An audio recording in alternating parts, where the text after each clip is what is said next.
करते ही नीतीश कुमार रेड्डी के तेज तर्रार गेंदबाजी ने इंग्लैंड को दे दिए। एक ही ओवर में दो बड़े झटके, लेकिन फिर ऑली पोप और जो रूट की बल्लेबाजी से काफी ज्यादा परेशान हो चुका था भारतीय खेमा। परंतु फिर चायकाल के बाद अनुभवी गेंदबाज जसप्रीत बुमराह और सर रविंद्र जडेजा की जादुई गेंदबाजी ने उड़ा दी अंग्रेजों की धज्जियां, जिसे देख इंग्लैंड का पूरा खेमा भी हो गया हैरान। जी हाँ, आपको इस वीडियो में दिखाने जा रहे हैं आज के भारत इंग्लैंड तीसरे टेस्ट मुकाबले की पहले दिन की पूरी हाईलाइट, तो अंत तक वीडियो जरूर देखिएगा। लेकिन इससे पहले अगर आप भी चाहते हो भारतीय टीम यह तीसरा टेस्ट मुकाबला अपने नाम करे, तो इस वीडियो को दिल से एक लाइक जरूर करें। नमस्कार दोस्तों, 5 मैचों की टेस्ट श्रृंखला का तीसरा और अब तक का सबसे रोमांचक सांसों को रोक देने वाला महामुकाबले का पहले दिन का खेल आज क्रिकेट इतिहास की दो बड़ी टीमें भारत और इंग्लैंड के बीच लॉर्ड्स के ऐतिहासिक क्रिकेट स्टेडियम में खेला गया। ऐसे में मुकाबले की शुरुआत हुई इंग्लैंड के टॉस जीतने को लेकर। जी हाँ, आज के इस महत्वपूर्ण मुकाबले में कप्तान बेन स्टोक्स ने टॉस जीता और पहले बल्लेबाजी करने का फैसला किया और विपक्षी टीम भारत को गेंदबाजी के लिए आमंत्रित किया था। दोस्तों, दूसरे टेस्ट मुकाबले में ऐतिहासिक जीत हासिल करने के बावजूद तीसरे टेस्ट मुकाबले में टीम इंडिया में एक बड़ा बदलाव देखने को मिला, जहां पर खराब प्रदर्शन के चलते प्रसिद्ध कृष्णा को बाहर का रास्ता दिखाया गया है, तो वहीं उनकी जगह तूफानी गेंदबाज जसप्रीत बुमराह की टीम में वापसी हुई है। फिर पहले दिन का खेल शुरू हुआ, दोनों ही टीमें मैदान में उतरी। इंग्लैंड की ओर से ओपनिंग बल्लेबाजी करने के लिए मैदान में आए बेन डकेट और जैक क्राउली,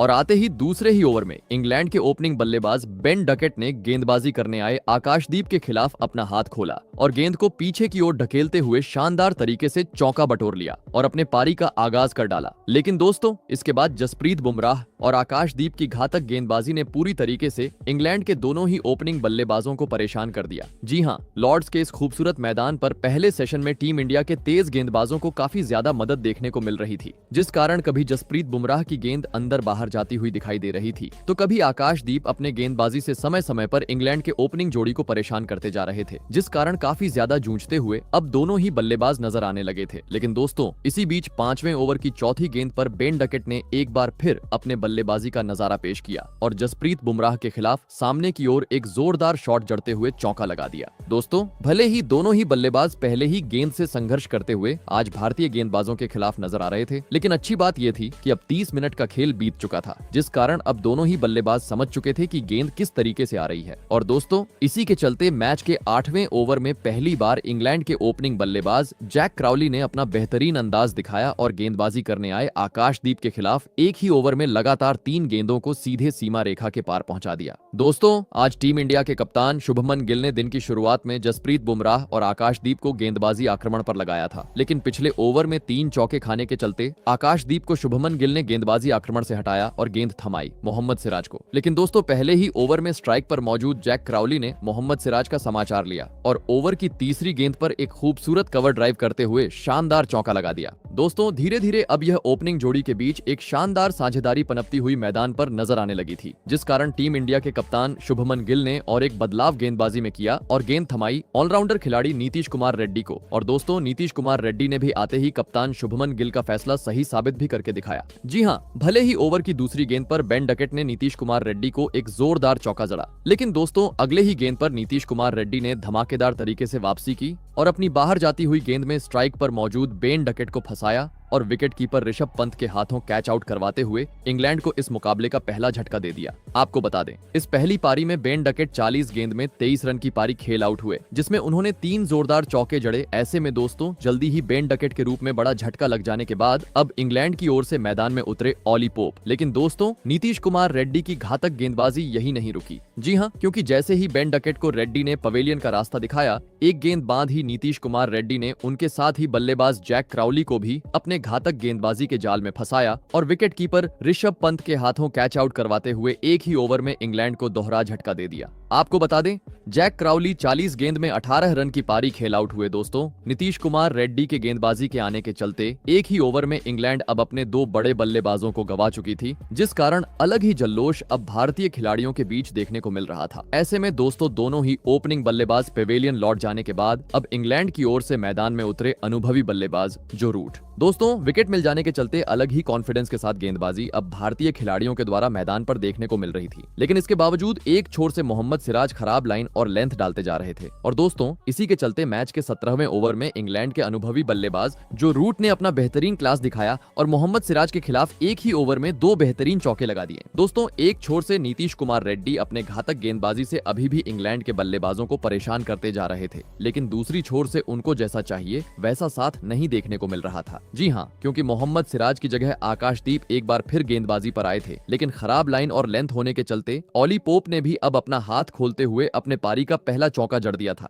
जिस कारण कुछ ही देर बाद इंग्लैंड ने 50 रन का आंकड़ा भी पार कर लिया। दोस्तों भले ही एक ओवर में इंग्लैंड को दोहरा झटका लगा था, लेकिन अब एक बेहतरीन साझेदारी जो रूट और ओली पोप के बीच देखने को मिल रही थी, क्योंकि अब रन काफी आसानी से हर ओवर से दोनों ही बल्लेबाज 5 से 7 रन बटोरते जा रहे थे, जिस कारण अब इंग्लैंड की टीम से दबाव हटना शुरू हो चुका था। और दोस्तों इन दोनों ही बल्लेबाजों ने अपने इसी बेहतरीन बल्लेबाजी को आगे भी जारी रखा और पहले दिन के लंच तक इंग्लैंड को और कोई झटका नहीं लगने दिया। आपको बता दें लंच काल तक इंग्लैंड ने 2 विकेट के नुकसान पर 83 रन स्कोरबोर्ड पर लगा दिए थे। ऐसे में दोस्तों लंच काल खत्म होने के बाद नाबाद पवेलियन लौटे इंग्लैंड के दोनों ही बल्लेबाज एक बार फिर भारतीय गेंदबाजों का सामना करने के लिए मैदान में उतरे और आते ही स्ट्राइक पर मौजूद ऑली पोप ने पहले ही ओवर में अपने कलाइयों का इस्तेमाल किया और जसप्रीत बुमराह की गेंद को सीधा सीमा रेखा के पार पहुंचा दिया। लेकिन दोस्तों इसके बाद टीम इंडिया की ओर से काफी घातक गेंदबाजी इंग्लैंड के बल्लेबाजों के खिलाफ देखने को मिली। जी हाँ, एक छोर से जसप्रीत बुमराह तो दूसरी छोर से मोहम्मद सिराज अपनी तेज तर्रार गेंदबाजी से मैदान में मौजूद दोनों ही बल्लेबाजों को अब लंच काल के बाद काफी ज्यादा परेशान करते जा रहे थे, जिस कारण रन चौका तो छोड़ो, दोनों ही बल्लेबाजों से हर ओवर में इक्का दुक्का रन भी बन नहीं पा रहे थे। काफी धीमा खेल अब इंग्लैंड के बल्लेबाजों की ओर से देखने को मिल रहा था, लेकिन इंग्लैंड के लिए अच्छी बात यह थी कि दोनों ही बल्लेबाज अपने धैर्य को संभालते हुए काफी सॉलिड डिफेंस भारतीय इन गेंदबाजों के खिलाफ दिखा रहे थे, जिस कारण कुछ ही देर बाद इन दोनों ही बल्लेबाजों ने अपनी सूझबूझ के बल्लेबाजी के दम पर चौथे विकेट के लिए 50 से अधिक रनों की साझेदारी भी पूरी कर ली। दोस्तों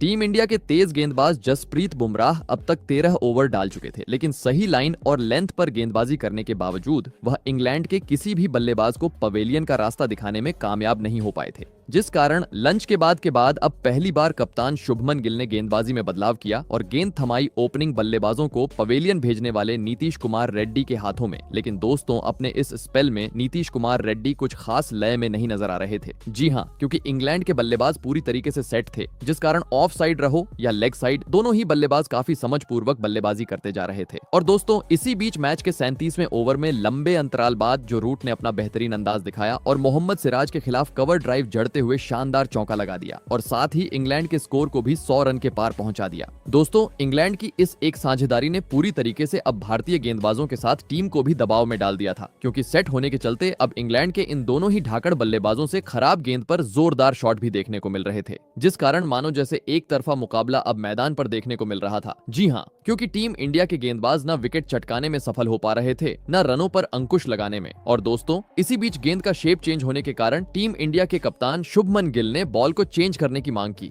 और दोस्तों अंपायर ने भी गेंद चेंज करके दी। लगने लगा न्यू गेंद के चलते टीम इंडिया की गेंदबाज साझेदारी को तोड़ेंगे, लेकिन दोस्तों इसका फायदा टीम इंडिया को तो नहीं मिला और फायदा मिला इंग्लैंड के बल्लेबाजों को। जी हाँ, खास करके जो रूट को, जिन्होंने जैसे ही नई गेंद आई अपना ताबड़तोड़ अंदाज दिखाना जारी किया और जल्दी ही भारत के खिलाफ अपना धमाकेदार 50 जड़ दिया। आपको बता दें इस 50 के साथ जो रूट ने भारत के खिलाफ अपने 3000 रन भी पूरे कर लिए। दोस्तों जब से नई गेंद आई थी तब से अब इंग्लैंड के रन गति में तेजी देखने को मिल रही थी, क्योंकि जो रूट को देख अब दूसरी छोर से ओली पोप ने भी भारतीय गेंदबाजों के खिलाफ अपना बेहतरीन खेल दिखाते हुए खराब गेंद को सीमा रेखा के पार पहुंचाना शुरू कर दिया था, जिस कारण जल्दी ही इंग्लैंड की इस जोड़ी ने टीम को 150 रन के पार भी पहुंचा दिया और अपनी इसी बेहतरीन बल्लेबाजी को आगे जारी रखते हुए चायकाल तक इंग्लैंड का कोई विकेट नहीं गिरने दिया। आपको बता दें पहले दिन के चाय कल तक इंग्लैंड ने 2 विकेट के नुकसान पर 153 रन स्कोरबोर्ड पर लगा दिए थे। ऐसे में दोस्तों चायकाल खत्म होने के बाद एक बार फिर इंग्लैंड की ओर से जो रूट और ओली पोप बल्लेबाजी करनी मैदान में उतरे। दोस्तों चायकाल के बाद का समय भारतीय टीम के लिए काफी अहम होने वाला था, क्योंकि दूसरे सेशन में इंग्लैंड के बल्लेबाजों ने अपने बेहतरीन प्रदर्शन के दम पर पूरे सेशन को अपने नाम किया था और भारतीय गेंदबाजों को एक भी विकेट हासिल नहीं होने दिया था, जिस कारण दोस्तों मुकाबले में बने रहना था। तो अब भारतीय गेंदबाजों को अपना बेहतरीन खेल दिखाते हुए इंग्लैंड के विकेट चटकाना जरूरी थे। और दोस्तों ऐसा ही कुछ चायकाल के बाद तुरंत बाद ही टीम इंडिया के जादुई स्पिनर गेंदबाज रविंद्र जडेजा ने करके भी दिखाया। जी हाँ, चाय काल के बाद गेंदबाजी पर आए रविंद्र जडेजा ने पहले ही गेंद पर स्ट्राइक पर मौजूद सेट बल्लेबाज ओली पोप को अपने फिरकी में फंसाया और विकेट कीपर ध्रुव जुरेल के हाथों कैच आउट करवाते हुए इंग्लैंड को इस पहली पारी का तीसरा झटका दे दिया। आपको बता दें, ओली पोप 104 गेंद में 44 रन की पारी खेल आउट हुए। दोस्तों, चाय काल के बाद तुरंत ही इंग्लैंड का बड़ा विकेट मिलने के चलते काफी ज्यादा खुशी अब भारतीय खिलाड़ियों के चेहरे पर देखने को मिल रही थी। ऐसे में ओली पोप के पेवेलियन लौट जाने के बाद अब इंग्लैंड की ओर से मैदान में उतरे हैरी ब्रुक और आते ही अपने पारी की 5वीं गेंद पर हैरी ब्रुक ने हाथ खोला और गेंदबाजी कर रहे जसप्रीत बुमराह की गेंद को सीधे सीमा रेखा के पार पहुंचाते हुए अपना खाता खोल लिया। लेकिन दोस्तों, विकेट मिल जाने के चलते अब अलग ही कॉन्फिडेंस भारतीय गेंदबाजों में देखने को मिल रहा था और इसका प्रभाव मैदान पर भी साफ तरीके से देखने को मिल रहा था। जी हाँ, क्योंकि एक छोर से जहां रविंद्र जडेजा गेंदबाजी कर रहे थे तो वहीं दूसरी ओर शुभमन गिल ने जसप्रीत बुमराह को अब गेंदबाजी पर लगा दिया था, जिस कारण नए बल्लेबाज हैरी ब्रुक को बुमराह की गेंद समझने में काफी ज्यादा दिक्कत का सामना करना पड़ रहा था। और दोस्तों, इसी के चलते मैच के 55वें ओवर में नए बल्लेबाज हैरी ब्रुक अपना धैर्य खो बैठे और जसप्रीत बुमराह की अंदर आई हुई गेंद को समझ न सके और सीधा क्लीन बोल्ड होते हुए अपना कीमती विकेट गवा बैठे। आपको बता दें, इस पहली पारी में हैरी ब्रुक टीम के लिए 20 गेंद में मात्र 11 ही रन बना सके। दोस्तों, चाय काल के बाद टीम इंडिया को एक धमाकेदार शुरुआत मिल चुकी थी, क्योंकि अभी तक चाय काल के बाद मात्र 7 ओवरों का खेल हुआ था और टीम इंडिया के घातक गेंदबाजों ने इंग्लैंड के 2 बड़े बल्लेबाजों को पवेलियन का रास्ता दिखा दिया था। देखा जाए तो टीम इंडिया अब मुकाबले में वापसी करते हुए नजर आ रही थी। ऐसे में दोस्तों, अब इंग्लैंड की ओर से टीम को संवारने के लिए मैदान में उतरे कप्तान बेन स्टोक्स। फिर यहाँ से शुरुआत तो बेन स्टोक्स ने काफी धीमी की और 7वीं गेंद पर अपना खाता खोला। लेकिन दोस्तों, खाता खोलने के बाद अगले ही ओवर में जैसे ही आकाशदीप गेंदबाजी पर आए, बेन स्टोक्स ने अपना क्लासिक अंदाज दिखाया और लगातार 2 गेंद को सीमा रेखा के पार पहुंचाते हुए चौका जड़ दिया और दूसरी छोर पर खड़े जो रूट का बेहतरीन तरीके से साथ निभाते हुए एक साझेदारी भुनाना शुरू कर दिया और कुछ ही देर बाद इंग्लैंड के स्कोर को भी 200 रन के पार पहुंचा दिया। दोस्तों, चाय काल के बाद भले ही भारतीय टीम ने इंग्लैंड को हैरी ब्रुक और ओली पोप के रूप में 2 बड़े झटके दिए थे, लेकिन अब इंग्लैंड की यह जोड़ी पलटवार करती हुई भारतीय गेंदबाजों के खिलाफ देखने को मिल रही थी। जी हाँ, क्योंकि